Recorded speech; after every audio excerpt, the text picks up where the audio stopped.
Thanks for coming out, everybody, and I hope you're having fun at Terrificon. It's always a great show, and it always means a lot that Mitch allows me to moderate panels like the one we're about to do. My name's John Suntress. I host a podcast called Word Balloon. It's at wordballoon.com. Next year's my 20th anniversary of podcasting. Oh, that's nice. Thank you. I know. Sorry. It's like we've been married for 35 years, and it's like, yeah, all right, you gotta apply. But this is great, and as I was telling Ralph in particular, this has been a long time coming for me because I'm a big Marvel fan, as we all are, and it's great that I get this opportunity to have this conversation with him, as well as another fantastic Marvel writer and editor, Greg Greenberg. Say hi to Greg. Glenn. Greg is tabling. Glenn. I'm sorry. Bless it. And I did write Glenn. Glenn is tabling, pardon me, next to Ralph on the floor. So if you go up and you want a book sign or something like that, I hope Glenn brought. I brought. Attaboy. Excellent. Glad to hear it. And of course, the man that we're honoring with this panel. I'm so excited to say hi to him and meet him. Ralph Macchio, everybody. Good to see you. Is it Macchio or Macchio? You got the H. Macchio. It's Macchio. All right, and that's to distinguish yourself from Daniel-san from Karate Kid, obviously. Of course. So I'm sure you guys, in fact, That would come up. when you retired, Heidi McDonald wrote an article and included a tweet from Ralph saying, "I'm not retiring. That's the comic book guy." So that's fine. That's great.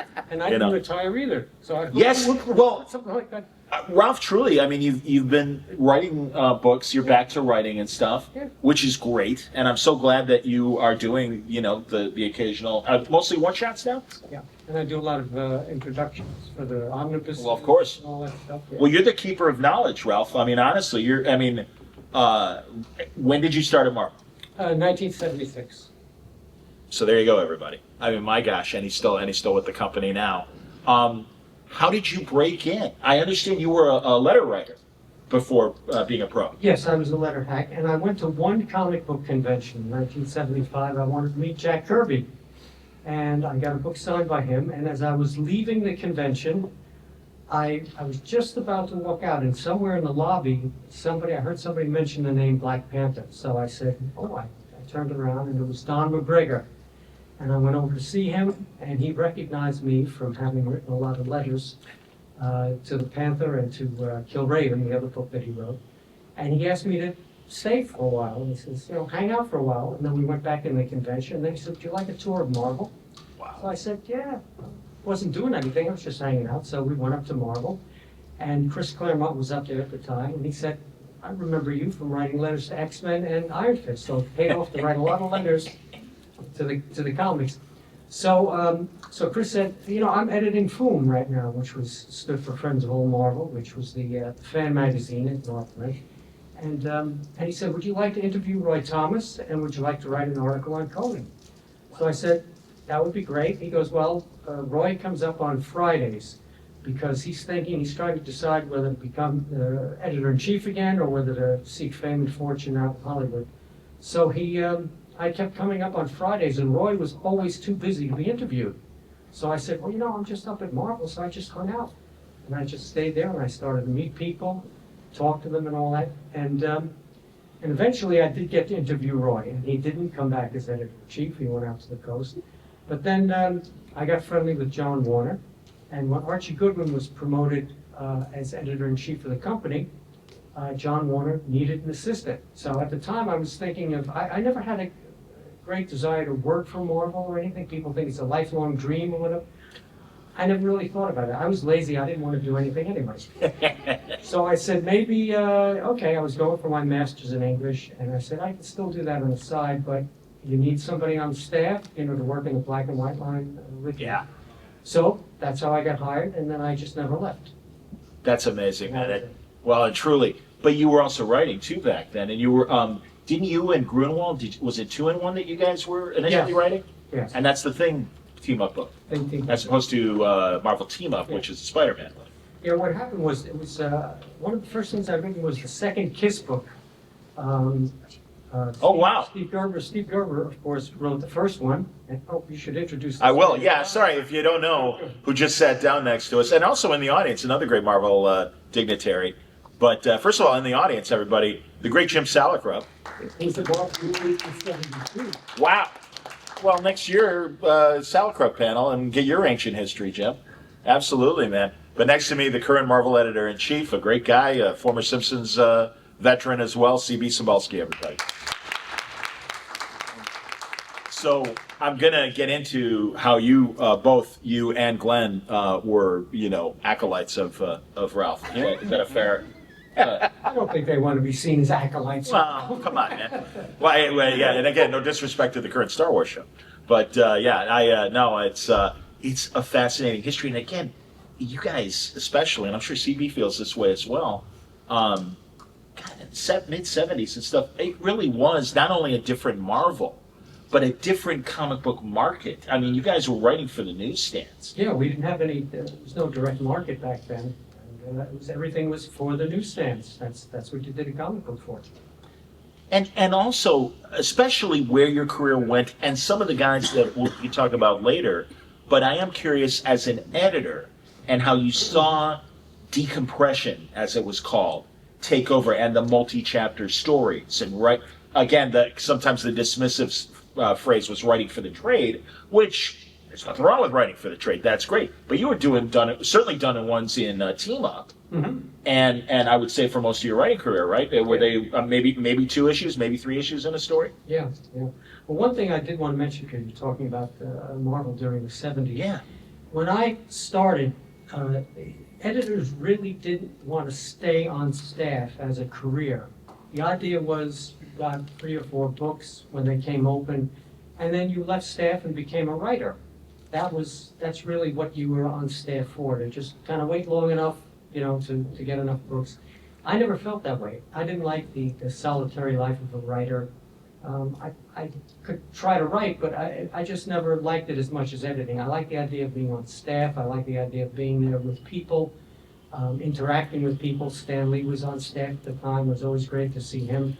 And so it was, I just had a different view of what it was to be on staff at Marvel. I mean, back then, Steve Gerber, Steve Englehart, a lot of those guys, Jerry Conway, they were all there, but they wanted to go off and write. Len Wein, Mark Wolfman, those guys were editor-in-chiefs.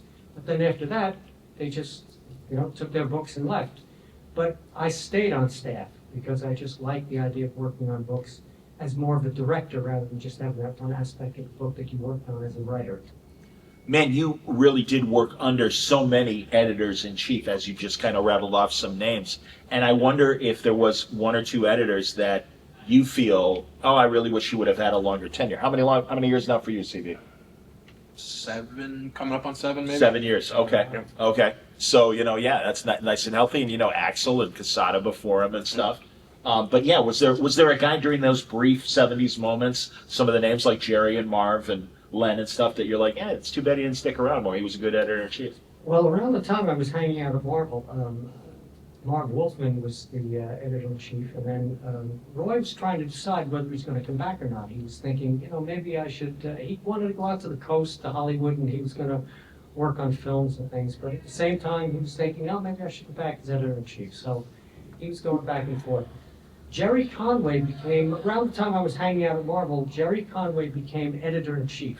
And if you blinked your eyes, yeah, he was gone. Yeah. He was gone in 2 or 3 weeks, and I still can't quite figure out why, but something didn't quite gel. And he's talking about it. He said that the job that he took wasn't the job he thought it was going to be. Okay. And DC dangled basically Conway's corner. It had his own little corner of the DC universe. Justice League Superman. And reviving the New Gods and all that sure. stuff. Yeah. They made him an offer that he couldn't refuse, and he wasn't happy with what the job entailed as editor-in-chief of Marvel, and he figured it out within 2 weeks. See, I was going to make the Godfather analogy. Just when we thought Ralph was out, they pulled it back in.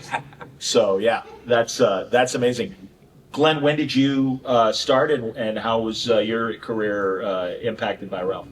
Okay, I started. I was there for about 7 years, so from the early '90s to the late '90s. Okay, cool. Ralph was kind of a hero of mine before I got in, because I was a huge fan of, we were talking about Marv in the 70s before, The Tomb of Dracula, which remains my favorite Marvel comic series. Oh, yeah. When it switched from a comic book to a black and white magazine, Ralph wrote one of the issues.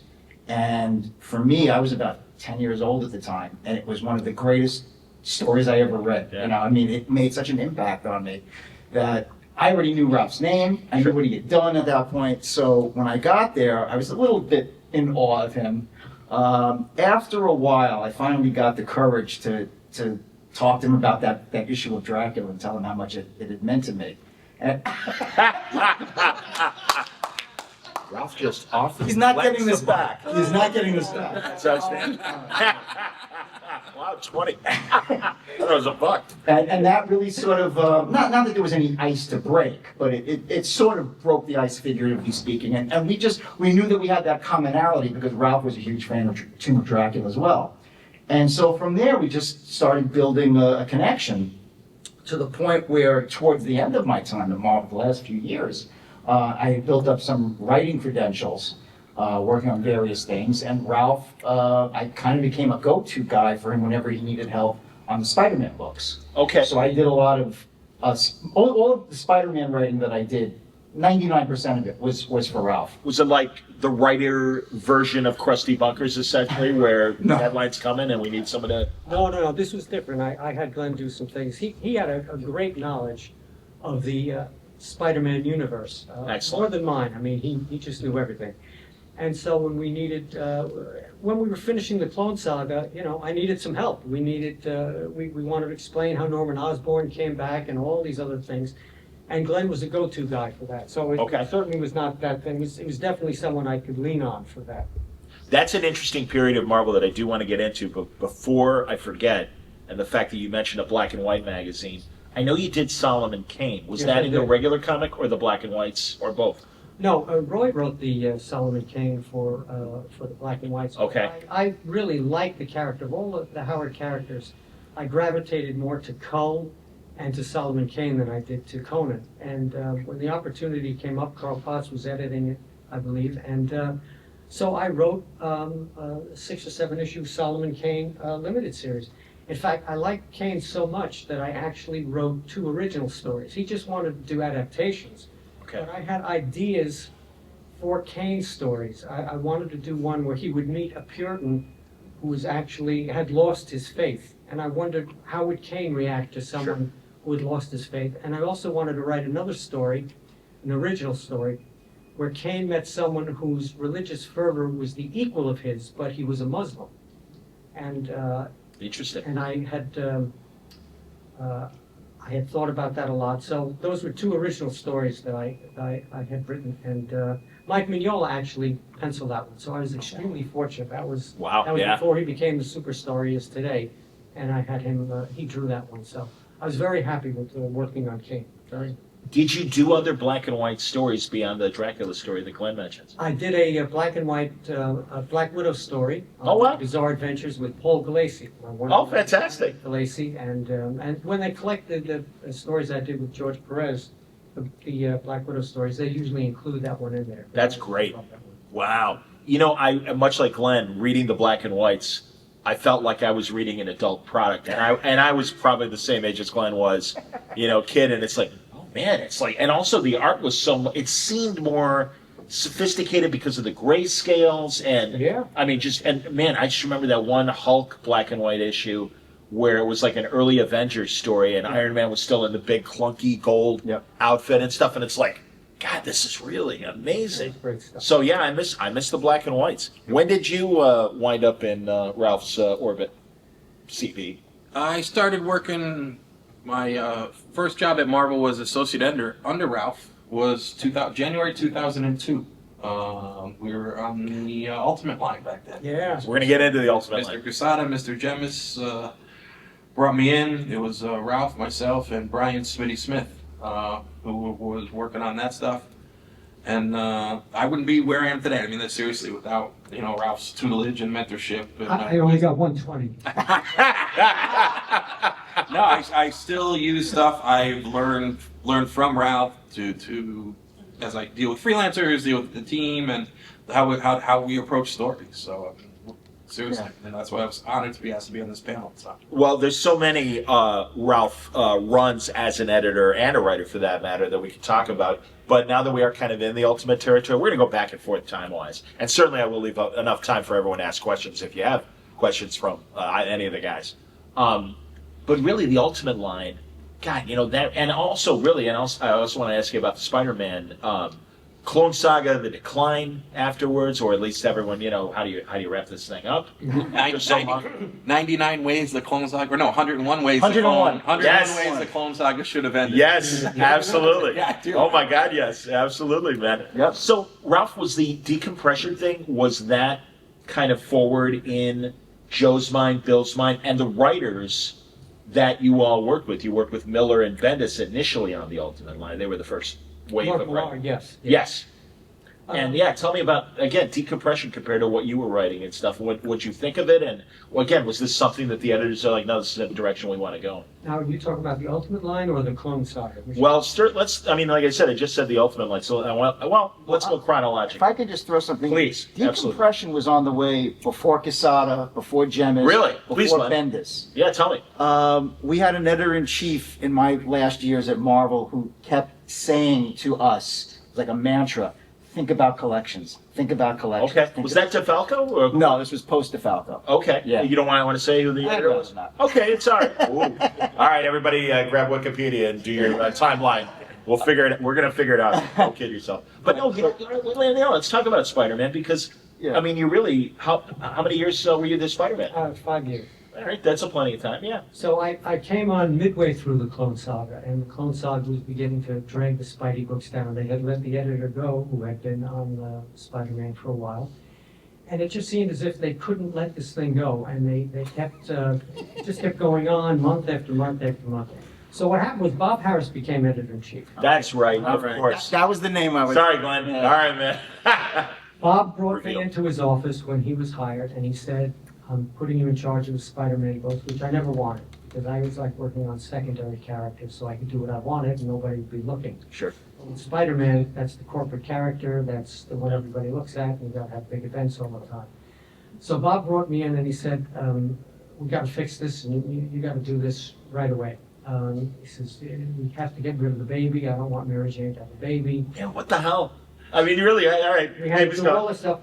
And the biggest thing was to try to figure out who could be behind the Clone Saga, because we looked at all the current cast members and it didn't seem like Harry Osborn would be big enough or anybody else. So, Well, it was going to be Harry. Harry was that was the plan. We had the whole plan mapped out. It was going to be Harry, Okay. and Harry was going to be the mystery man that we had shown. We referred to him as Gaunt, and he was like he was this hooded character who wore a mask and was all kind of like decrepit and everything. And that was going to turn out to be Harry, who has been alive all this time, and he was going to be restored at the end of the story, stronger and more powerful than ever. Not Norman, Harry. No, it was going to be Harry. All right, keep going. Norman was dead. Yeah, yeah. Norman was dead and Well, buried. that's why I was going to say Millar is the one. Millar is the one who brought Norman back. But no, so keep going. No, on it was actually it was Oh, was it Paul? it Was it Jenkins? No. It was when he was first revealed that Norman was alive. Yeah. DeFalco wrote that issue. Oh, okay. That Yeah. was at the very end of the Clone Saga. You see Gentlemen, him- I want to get it right by all He's means. standing, thing though is Bob and I decided kind of at the same time, the only guy who we thought would be big enough to have been behind all this stuff all these years would have been Norman Osborn, Sure. not Harry. And then we had to explain scryers and Traveler and all that. That had been set up one way, so we had to go back and fix it all or change it all. We had to also show that it was really Peter Parker who was Spider-Man and not Ben Reilly, because they'd already done some DNA tests to show that it was Ben Reilly. So Bob says, now this is all in your lap and you have to fix it. So I said, okay, so I got the writers together. We went out to lunch, I brought him along, Tom Brevoort, some other people, and I said, okay, we're not gonna leave here until we have some answers. So it took hours and hours, but we kind of formulated, I think, a pretty good ending to the Clone Saga, and it went through book after book.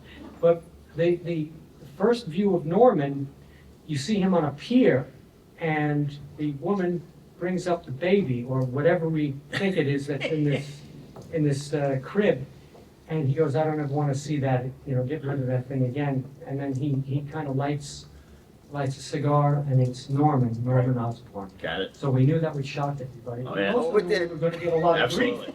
because Norman had been dead for 20 years. Longer. It was longer. Longer It than was like 23 years he'd been dead. Was that the Gil Kane where the glider Yeah, impales Norman yeah. and nobody wow, because we think, some of the other dead characters. That was Wow, that's amazing. There was a list Yeah. of the dead characters that were never going to come back. Bucky, Uncle Ben. Gwen Stacy, Uncle Ben, and Norman Osborn, and, Interesting. and Marvel, Captain Marvel. Yeah, of Marvel. course. Great story. Absolutely, man. I think Wow. 2 of those people are still on that list. Although Gwen technically never came back. Yeah, but CB just killed off Iron Fist. I was yelling at him last night. Come on, man. Danny Rand. What the hell? We love Danny. Yeah. I'm out of date. Wow. So, again, read your current Marvels and you'll find it. There's a great anniversary issue of Iron Fist. And it's right there. Right there. So, yeah, man. Well, anyway, we got to the end of the Clone Saga, and it happened to work out just serendipitously that in issue 75 of Peter Parker, Spider-Man, that occurred or was coming out during Halloween. So that's perfect. We bring Norman back as a goblin. We have a thing downtown where they're having a costume thing. I guess they have it in Greenwich Village downtown. Oh yeah. And we have little Normie see Norman, and he kind of looks up at him and goes, "Grandpa?" Wow. And so all that stuff just worked perfectly because we didn't realize when looking at the publishing schedule going, it comes out around Halloween. So we had a double-sized issue, and we were able to end the Clone Saga, and then I was able to take the 4 books and take them in directions that I wanted to go. I had a different writer on each book, and I wanted each one to have a different kind of a personality. I thought that would be a nice idea. So one was a lighter book. Sensational Spider-Man was a little bit lighter. We had Ringo on it as the artist and all, and Todd DeZago writing it. And the heavier book would have been Spider-Man. You had John Romita Jr. on that, and Howard Mackie writing it. And the other 2 books, everything worked out. Mark Mattis wrote the other one. Amazing was with Tom DeFalco. So we just went on from there, and I was pretty happy with my run on Spider-Man. We concluded the Clone Saga. I think we got the villains. I thought the villains had been badly handled in Spidey for a while. I think they just had lost all their luster and power, so I tried to restore them. And when I left the book, I felt I had done what I wanted to do on Spider-Man, which I never wanted to edit in the first place.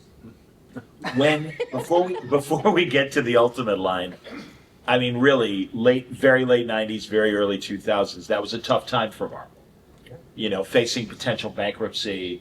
God, I can't tell you how many quarter and dollar bins you would see, sadly, some issues from that late 90s, early 2000s period. So as someone that worked at the company, and so what was the atmosphere like while this was going on? Well, there was a period of time after Ron Perlman bought us and then left us in bankruptcy. Nobody quite knew, literally from day to day, who owned us. We really didn't know. One day you'd come in, you'd think, okay, today it's Carl Icahn who owns us. Right. And then it's Toy Biz. And then it's Toy Biz with Ike Perlmutter or somebody else. Also, we were worried that one day we were going to come in and the doors were just going to be Liquidated. closed up. Liquidated. Certainly. Every day it was one or the other. Icon had a good day in court, and then the next day Perlmutter had a good day in court. Yeah. And we literally were going in every day wondering, is this the day that the whole company's going to get shut down? Right. And they would have different board of directors and different orders would come downstairs and all that, and it just was an absolutely insane. How many time. presidents did we go through during that Well, we period? went through It's like a revolving door. revolving door. I used Sure. to have a hall of failed presidents up on my door. 'Cause I used to do goofy things at my door, and I used to put a thing up there where it was just this guy was here this week, and we'd put down what an idiot he was after he left, and there was Jerry Calabrese, and there was 3 or 4 other guys. And then what happened was when I still had my hall of failed presidents up on the door, and then when what's his name took over? Bill Jeff. Bill Jemis took over. He came downstairs one time, because usually they were upstairs, the presidents. He came down and he looked at the door and he goes, "I'm up there next, right?" I said, "No, Bill." I said, "You've been good. You're special. You're a special guy. That's not going to happen to you." So Well, they righted the ship. I mean, you gotta listen, man. Yeah, I mean, everyone was paying attention I to what love Marvel was working for doing. Bill, yeah. Oh, there you go. Well, and You also, did put Buckley's picture up there when he came, I remember. Did you really? Jan, who's still the president of Marvel now. He is, absolutely. But Ralph's door was infamous. People would come up to visit the office and say, "Where's Ralph's door?" And they'd always want to go to see who was on it or who. Ralph's store was more entertaining than any of the comics we were putting out.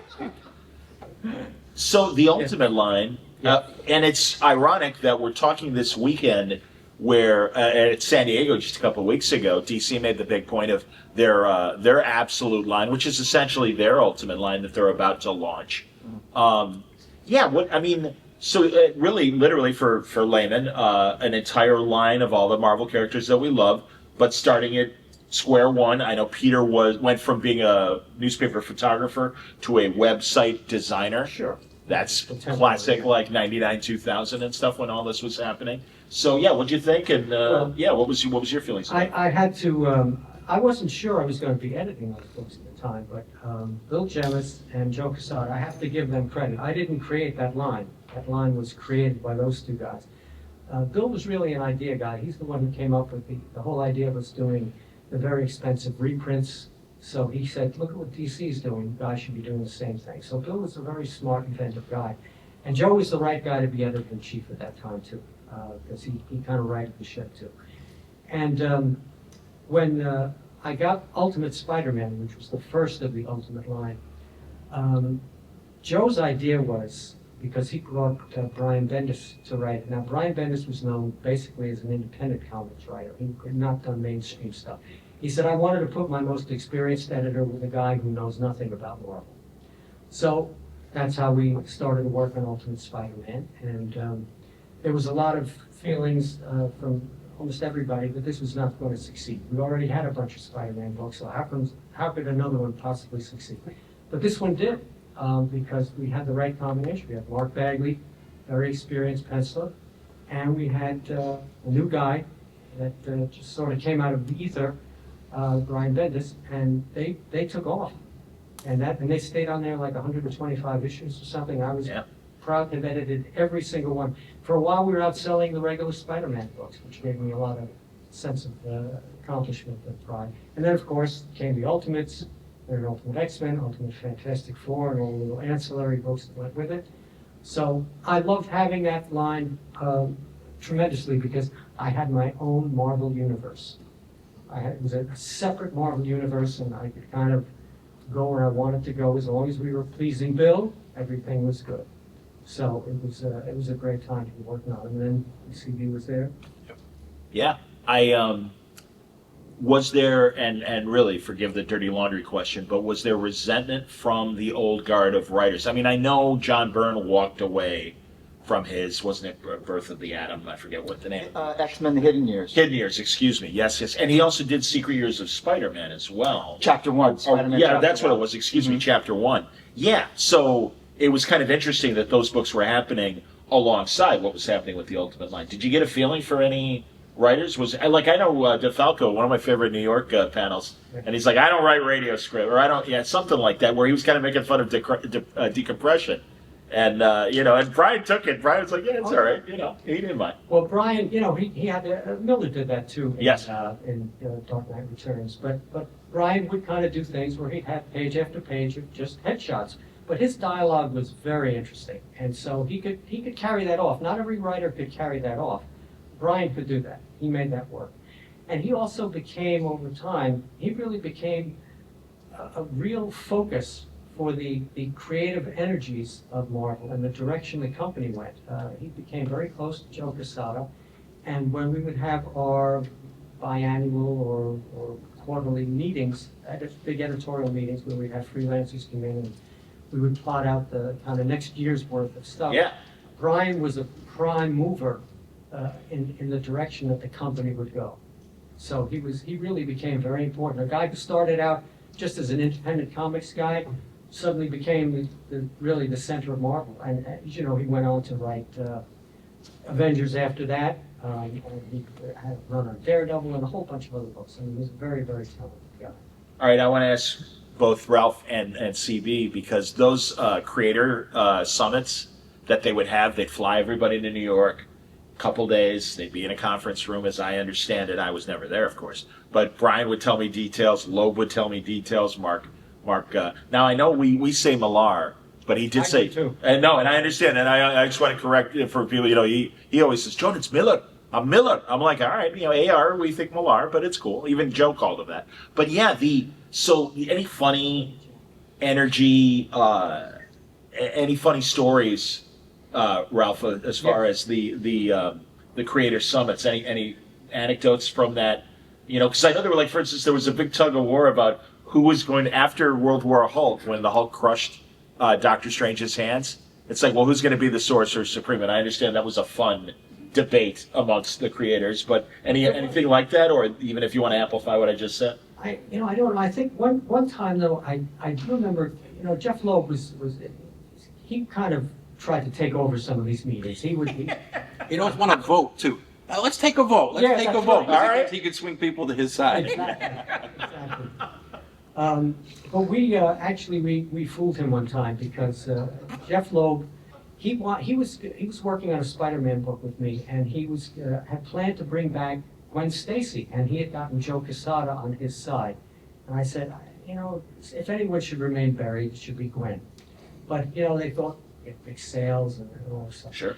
So what I did was I went over Joe's head and I went to Dan Buckley, and I managed to convince Dan that this was a bad idea. I had Tom Brevoort tag along with me, and I said, okay. So I did my best, schmoozing job, and we managed to convince him. So I said, okay, so we'll one up on Quesada. So we had the meeting, and at the meeting, Dan made the edict down, no, we're not going to bring Gwen back. So I went back to my office and I called Jeff up and I said, Jeff, I did my best for you. I fought and fought, but Buckley just overruled me. So I said, we're not going to have Gwen come back. And it was a total lie, but he bought it. So that's why Gwen is still, in fact, Tom Brevoort always says, I maintain the fact that Gwen is not with us now because of you. So I'm responsible for keeping her in her grave. Yep. So CB, I would imagine now with Zoom and everything else, and I'm sure it's saving the company a few bucks, do you basically do summits like that? Do you do them online? Do you guys... No, we do. do. Do you still get together? We're back to doing them in person. Good. Some creators have the option now, if they couldn't make it or they have plans, they can still come in on Zoom. So that makes it a lot better. But Okay. we still we started having our in-person retreats again last year. I'm actually in the middle of planning one now for the end of September. So Oh, that's cool. and Now, it expands the group, but not to cut off. You might remember this too. You asked for funny anecdote. One of my favorites was we were in that law office up in those, we'd go in those lawyers' offices, and it was the Civil War one. And we talked, and Mark was laying out Civil War, and JMS was there, remember, because we were going to do some other things. And Joss Whedon showed up at that one. But Ed Brubaker had to leave early. And he had a family commitment or something like that. And as Ed's walking out the door, he goes, hey, don't do anything stupid while I'm out here, like kill Captain America or something. And we all laughed and we laughed, and he couldn't come back. And then the next day, when we figured out, we should have Civil War with Steve Rogers dying. And Joe was like, great, now I got to call Ed. that's fantastic, man. I just saw Epting. Epting's at the show. Yeah. And, Winter Soldier, man, come on. That was Steve's run on Cap. Did you had a run on Cap as a writer or an editor? I edited Cap for 10 years. Yeah. And who were the guys working under you? Was that I Grunwald? worked with Grunwald, and we had a host of artists. And then after about 10 years, I went to Mark, and he still wanted to stay on. See, the thing with Mark was he always wanted to break records. He was I could write the most pages of this, and I could stay in the office the longest. He was just one of those guys. Well, anyway, after about 10 years, I said, I think, Mark, it's about time. I think you really have just run out of capsules. And he had a great run. I just finished writing an introduction to the second Mark Grunwald omnibus. And Mark was very creative. I mean, the characters he created in there, Flag Smasher, U.S. Agent. Yeah. These are all Grunwald, Crossbones. Cap Wolf. This is all... Yeah, Cap Wolf, of course. Absolutely. So I took him off, and then I said, now I got to find somebody else who's going to replace this. So I asked around the office, people mentioned Mark Waid. And I thought, you know what? Let me give this guy a call. So I called him up and I told him I was a huge fan of The Flash, which I hadn't really read. I told him I was the biggest fan of The Flash ever. And I said, would you like to come over to Marvel and how about writing Captain America? And he said, boy, you hit my sweet spot because that's my favorite Marvel character. So he came over with Ron Garney. And Ron Garney actually wanted to do Thor. He didn't want to do Cap, but I had a different idea for Thor. So I put Ron and him on Cap. And it worked out beautifully. I mean, we did Operation Rebirth, and it was just like a breath of fresh air. But I do have to say that Ron, as good an artist as he was never happy with the inkers.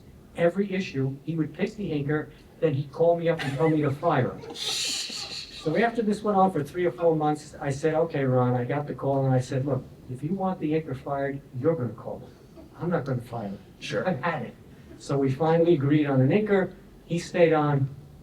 And we were going to do a lot more caps, but what happened was Heroes Reborn Right. came in, and we lost the book to Rob Liefeld and the Image guys, which actually brought in a tremendous amount of money. I remember going to Bob Harris at the time saying, do we really have to give up Cap? I said, we got the sales going up. He goes, Jerry Calabrese doesn't want sales to go up incrementally. He wants a huge boost right now, and the Image guys are going to do that. It's completely out of our hands. So it was out of our hands. Sure.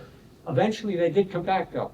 Oh, yes, absolutely. No, I know they have the second Year one. after. I'm Yeah. so sorry, I wasn't editing the book at that time, but at least I got them on the book, and so I was very, very happy with that run. It worked out very nicely. You mentioned Thor and editing Thor. I know, and also writing Thor as well. For a bit, yeah. Were you editing Walter Simonson? On Oh, yeah. Thor? There you go. I wish I could say I took credit, or I could take credit for putting him on, but that was the late Mark Grunwald. That was great. There you go. But Mark couldn't stay on him on Thor for that long, and eventually they gave it to me. I wanted Thor, and I worked with Walt right through his last issue, and then I put DeFalco and Friends on, which was a totally different take on Thor, but I thought it was a different take, and it was more fun stuff in a certain way. Walt was heavily into the Norse mythology and all, and he did a brilliant run. Yeah. I mean, when he ended the thing with that they're fighting Jormungand, or Thor's going up against Jormungand, the world serpent, and it's all full-page shots. It was just incredible. And then Tom DeFalco came on with Ron, and then I had a chance to write some Thors too. Grunwald and I wrote Thor 300. We did our very best in that to make that a landmark issue. We kept adding pages. I think, weren't you the editor on that, Jim? What I've said to a lot of people, I don't know if I ever said this in front of Jim, was when we were doing that issue, I talked to Mark Grunwald and I said, we have got to make this really spectacular. This was Thor and Odin going up against the Celestials, and it's got to be full-page shots and double spreads and all that. And we're looking at the pages we had, because we also had to finish the Ring of the Nibelung saga that Roy had left dangling in 299. So I talked to Mark and I said, listen, you know what we have to do? We have to add pages to this book, but we just don't tell Jim. We just call up Keith Pollard, tell him to keep adding pages. Maybe they won't notice they have to take out a couple of ads and things like that. So we never told Jim, but we were calling our artist up going, add 5 more pages. We don't tell anybody about it. Because I wanted big shots. I wanted huge shots of Thor throwing his hammer and Harisham falling off the pylons, and a double spread of Odin inside the destroyer armor, standing there with the Odin sword facing off against all 12 of the Celestials. And all. We just couldn't do that in the pages we had and make that memorable. So Jim, I apologize. Too late for you to do anything about it now. No problem. But it worked out nice. I was happy with the issue.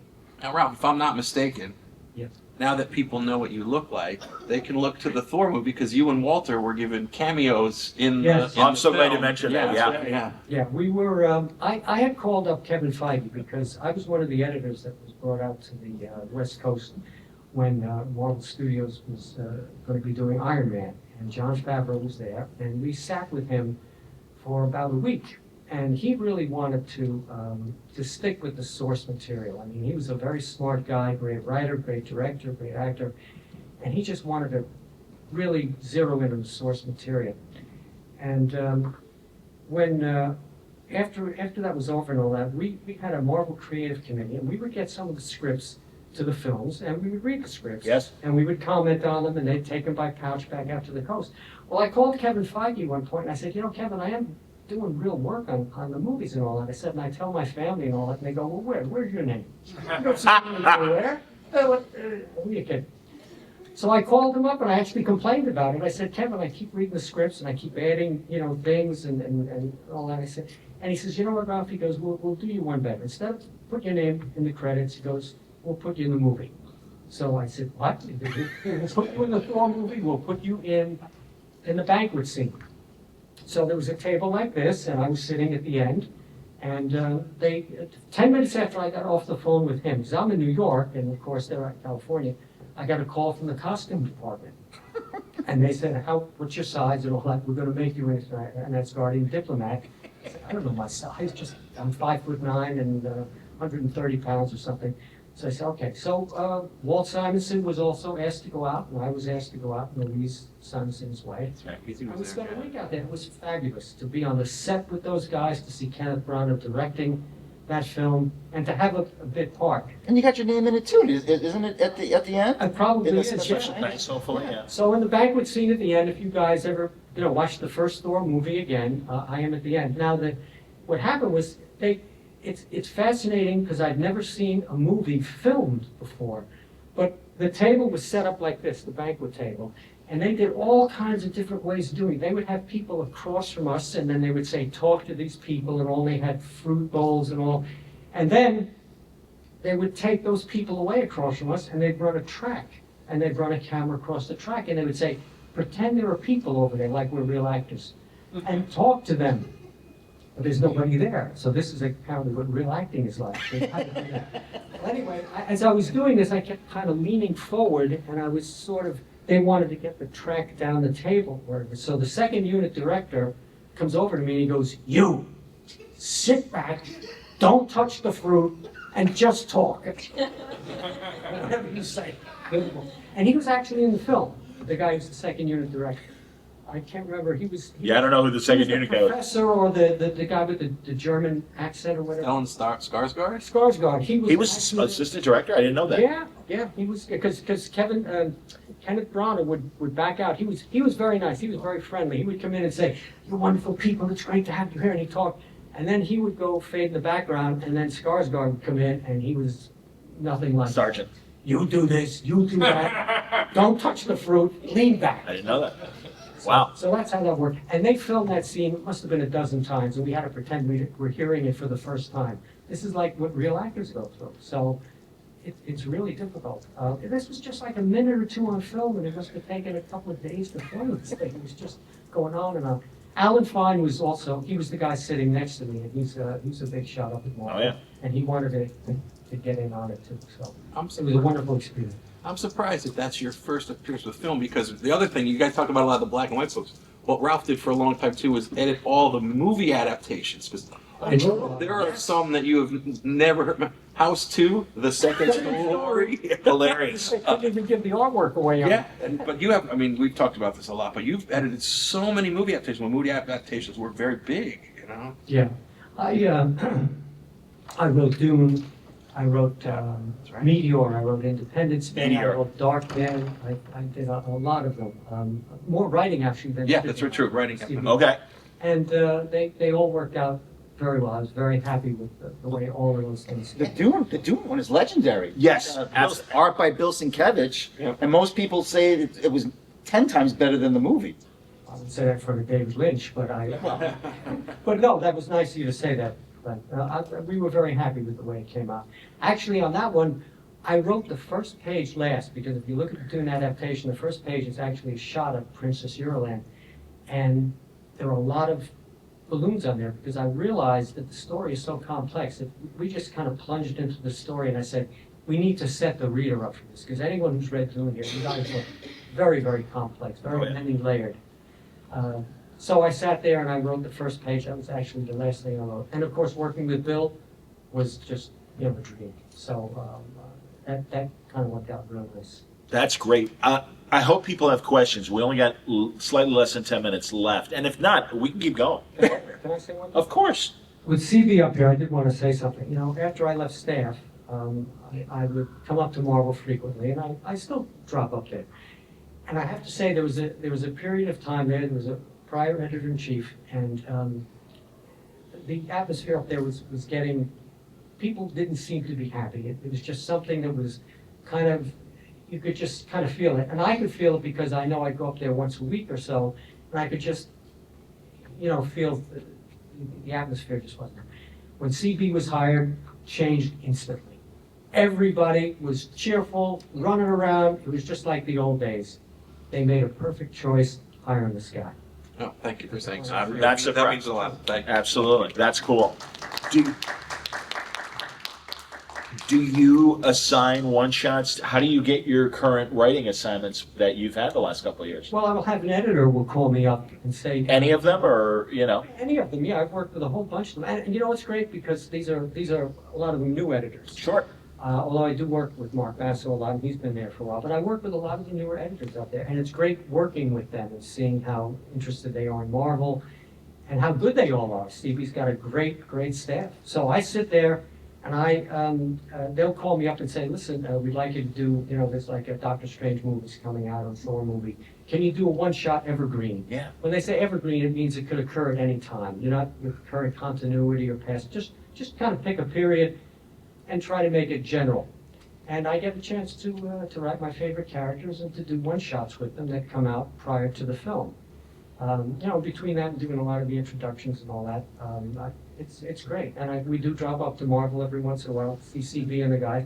And they came out to my house last year. We're still supposed to have you guys come out, right? We canceled the last one, unfortunately. We're trying to get everybody together to come out to my place, but it's difficult for 4 or 5 guys to really find one weekend where they can all come out there. But that's good. Marvel is my second family, and it's just great.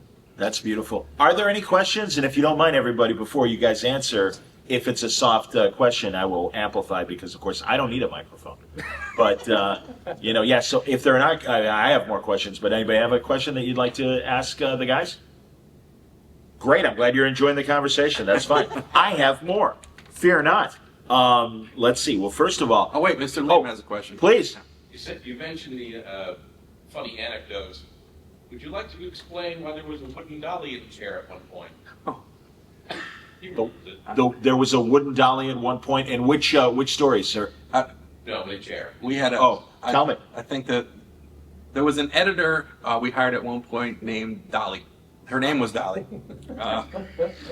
And a unique individual.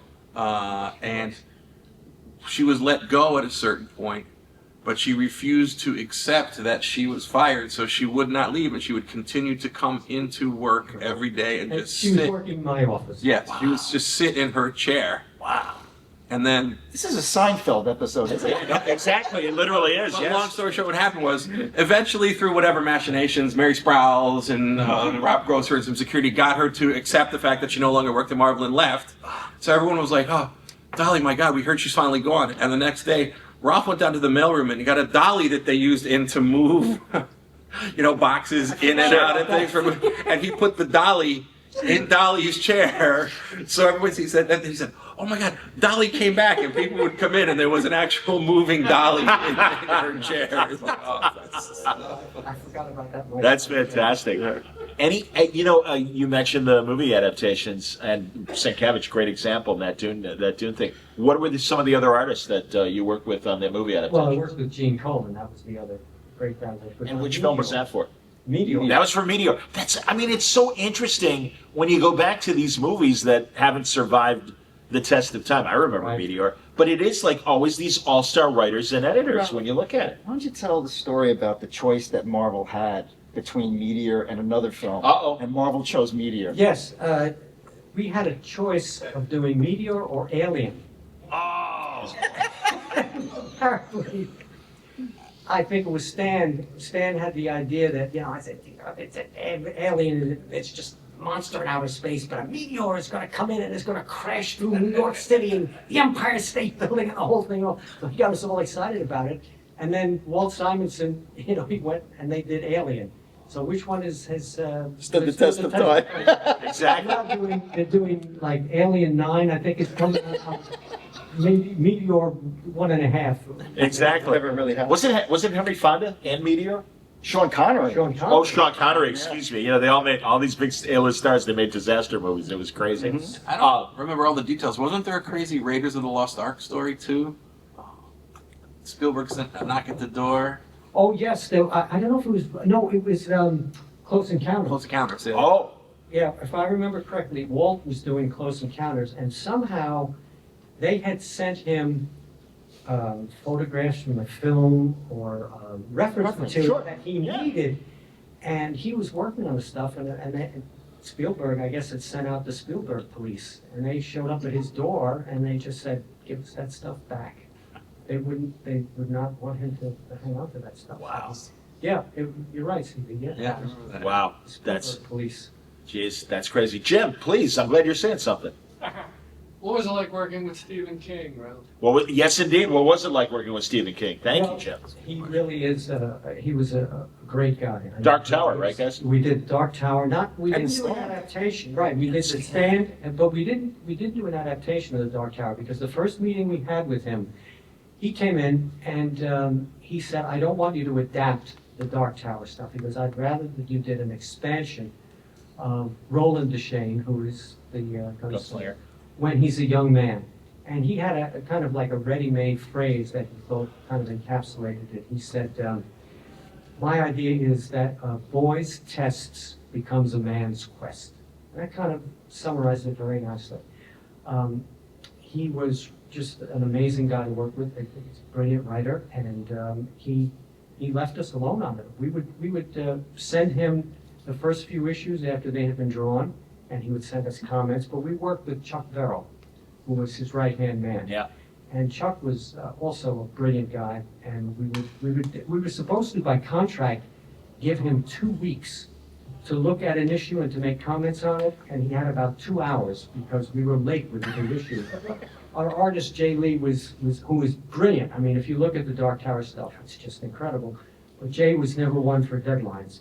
So I would call him up and I'd say, "Jay, we're in violation of contract here." He'd go, still turn everything in late. So I would call up Chuck and say, "Chuck, can you get this back to us in a couple of hours? Because we just don't have the 2 weeks to get there." And he was a sweetheart about it, and so was Stephen. And we also did one thing that people haven't noticed. We did an adaptation of Stephen King's short story, N, which also worked out really nicely. So I had one problem with not with the Dark Tower, but with the Stand, because we knew eventually it was all going to be collected as Sure. as a hardcover. Certainly. And what happened at the time was, somebody would come in and say, "Listen, we need to take your penciler, or we need to take your colorist, or we need to take your inker, or whatever, just for this one issue." And I would fight them tooth and nail, because I said, "No, this is all got to be one team from beginning to end, because this is going to be collected as a hardcover. And if you start flipping through the issues and you see a different colorist on it, a different inker, it's going to show up and it's just going to not work." So I won all those fights, and we did have consistent look throughout. And it's brilliant. Oh, God, yeah. Well, we were and King was happy too, I have to say, with both the Dark Tower and with the Stand. So it was great working with him. Thank you, Jim. But then you do something before that. King actually Yes. wrote the script. The Lawnmower Man.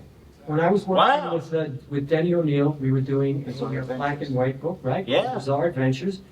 I don't know where the idea came from, but I remember that Denny called Stephen King up, and one of his short stories, I think A Night Shift, was an early short story, was Lawnmower Man. Kind of a surrealistic thing about some crazy character that would mow lawns, but then he would mow everybody with the lawn. And, it's a Stephen King story. So we got Walt Simonson to draw it, and then King said he wanted to write it, and he'd never written a comic book before. Danny said, "Who's going to tell Stephen King no?" Right. Right. So we sent it to Stephen King. He wrote it. Didn't have to change a word. That's So that was fantastic. the first thing. In Most fact, people think it's an adaptation by Walt, but actually by Stephen King, yeah. That's excellent, guys. And I even brought it in to show him, when he came, and I knew we were gonna have that first meeting for the, about the Dark Tower. I brought that Bizarre Adventures for him to look through it. He almost forgot about it. Wow. Well, I'm sorry, we have to wrap up because there's another panel at the top of the hour. But I want to remind you, first of all, that both Glenn and Ralph are at their table. Do you have a table? I do. I'm next to Scotty Young in the. Oh, in the other room. Yep. Yeah. So Scotty's over there. CB is over there. Jim, do you have a table? Yes, I do. Excellent. So yeah, look for these guys. And don't worry, guys, we're wrapping up. I promise. The next panel I know is walking in. But Sunday we're going to do a Daredevil 60th anniversary, and I'm holding Ralph's stories about editing and the Frank Miller years, of course. Yeah, exactly, Frank Miller. Who you might have heard of. The dog and the cannon. Oh, I can't wait to go back to those. Some of those. Come on, man. Absolutely. And Mark Wade's going to be on there. Charles Soule, CB is going to be on there as well. And as I said earlier, a special guest. And you might be able to connect the dots and figure out who I'm talking about. Someone that's going to be here at the show. So, gosh, you guys have been amazing and very patient. I hope you enjoyed these stories as much as we have. Thank you very much. I hope you enjoyed it.